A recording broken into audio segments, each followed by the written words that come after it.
Hello, I'm here to talk to you about Blu-rays today, which by now you've hopefully seen the rest of my Blu-ray vlogs and you wanted to see this one too. So without further delay, let's get right into it.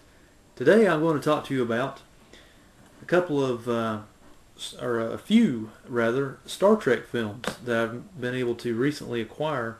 Used, of course. That was the best and most cost-effective way to get the Star Trek films, which I think Paramount has done pretty much a decent overall job in Blu-ray presentations, guys. Get more into that in a minute. But as far as the pricing goes, even the DVDs for these movies are highly overpriced in my opinion.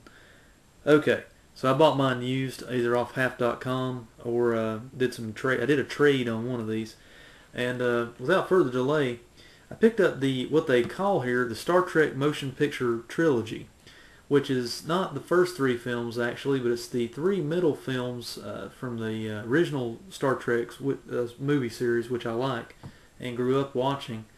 It's parts 2, 3, and 4, 2 being The Wrath of Khan, my personal favorite, part 3, The Search for Spock, and part 4, The Voyage Home.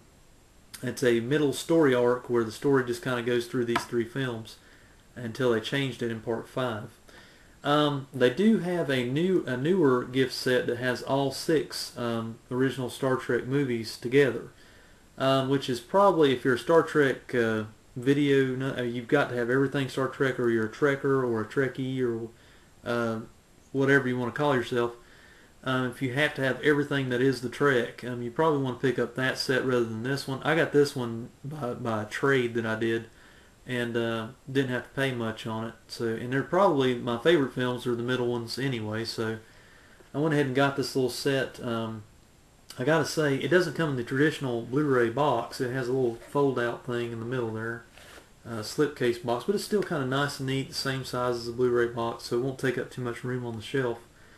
I do think it's kind of strange, but I can see the reasons why. They have not released individually the parts 1 and 5 of the original Star Trek movies, because I don't think they did as great at the box office and don't have the sales like some of the other films. However, they did release all these other ones, 2, 3, 4, and 6 individually, if you just want to buy those individually. I did a little research on that. These 3 films, guys, look better than they ever have. Most notably, parts 2 and 3, The Wrath of Khan and The Search for Spock. They look like brand new movies, guys. A little bit of grain in there, probably about 90%, 85 to 90% pure on those. As far as the 1080p transfers goes, remember they're older special effects movies, so some scenes are going to look better than others, but the overall picture in those movies, coming from VHS quality that I had before, I never had these on DVD. So it is going to be a big step up from what I've seen before. I have watched them on DVD at other people's homes and stuff, but hands down, if you're a Star Trek video nut like me, every once in a while, it's kind of like the James Bond films. Once I start watching one of these, I have to watch all of them, and I get them out about once a year. So it's good to have my collection for that reason. This is a nice, neat little set if you just want the core movies. They're in the middle. They're some of the best movies. They come with the 1080p widescreen transfer, has the Dolby True HD 7:1 audio, as well as the 5:1 audio. All the special features they're like hours and hours and hours of content. I mean, it's just like, it's got new content in there with it, but it's got all the previously special edition DVD content as well on these Blu-ray discs for the individual movies. No digital copies or anything like that. It does have a lot of interactive Blu-ray features on it. I haven't really explored those yet. But guys, this is the cheaper one to get if you just want a few of the Star Trek films. You might want to try to find this used. I give it the seal of approval from Endurance Productions. Part 4 was a little grainy, but it was a different, I think it was filmed differently, plus it was in present day. The storyline took them back to present day. It's not in outer space or anything for the most part of the movie, with the exception of the beginning and the end of the film. So, all due respect given to these Star Trek movies, I really like them. They look great. I mean, if you're a Star Trek person, you might want to pick them up. Otherwise, find them used. Definitely find them used either way if you go with the DVD or the Blu-ray, because like I was saying when I started this Blu-ray vlog, these Star Trek movies, any of them, are highly overpriced from, because I know they're a major cash cow for Paramount Pictures, but I've always thought they were very overpriced for just movies that have been re-released so many times.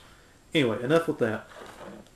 The next one here, this is going to be pretty much an all-purpose Star Trek Blu-ray vlog. I did pick up the individual copy of Star Trek VI, The Undiscovered Country, the bookend film, which I think is rather good. It's by the director of The Wrath of Khan, Nicholas Meyer. It's kind of a conspiracy version of, but it's got all the good outer space action that you would want in a Star Trek film. Good story, good plot. Not a review, guys, but just going over the features of this one. Starting first with the picture. Sad to report, guys, the individual one here, I don't know if it's any different in the box set that it comes with, the 6-piece box set, but the individual version of the Blu-ray of Star Trek VI gets a thumbs down. Guys, it's kind of like Cujo in a way. I know that they shot this a while back, but it's not as old as Cujo. This is circa 1990, 1991, and it's the youngest of the bunch. I mean, Star Trek II, The Wrath of Khan came out in '82. This one came out almost 10 years later, and it doesn't look as good. I do not know, and it has more outer space special effects, everything. I mean, it has more right to have a better picture than the other Star Trek films that I just talked about, but it does not. And I watched these back to back over a course of about 3 days, and I gotta say, guys, I'm disappointed in the Blu-ray picture quality of Star Trek VI. Some of the outer space scenes and special effects are okay, but for the most part, overall, I'd say this is about a 60% pure movie. I mean, it just doesn't look like they did much to redo it or clean it up any. Looks like kind of a DVD transfer. Looks like a step up over DVD. Get it if you have to, but I would probably wait till they re-release them. One thing I can say, and I do want to back up a second, the box set here, the artwork is okay. It's got the facial pictures of the people from the movies. But these individual discs I've been noticing on the shelves, both DVD and Blu-ray, they have these weird, these goofy generic covers where it's just like it's the whole symbol, but it takes up the whole cover and it just has, the main 3 characters. In my opinion, guys, these Star Trek movies being major cash cows, they shouldn't have messed with the original cover art. They needed to put the original poster art on these DVDs. That's another small gripe, but it's just, like I said, it doesn't have anything to do with the look of the film, really, or the sound. The sound of Star Trek VI is pretty good. I didn't see any problems with that at all. The Dolby Digital is really good on it. Has commentary by Larry Nemechek and Ira Stephen Bear. Tom Morga, Alien Stuntman featurette. To Be or Not to Be, Klingons and Shakespeare HD. One good thing, all the special features on a lot of these Paramount discs are all in HD, especially the Star Trek films, so that's pretty cool. Starfleet Academy featurette, Blu-ray exclusives, the library computers. Has two more hours of additional special features. I mean, like I said, these are packed full of special features, but for the money involved and other DVD sets that I've seen for less money, Paramount could have done a little bit better with the cover art and cleaned up Part 6 a little bit better. The core group is pretty good as far as picture quality.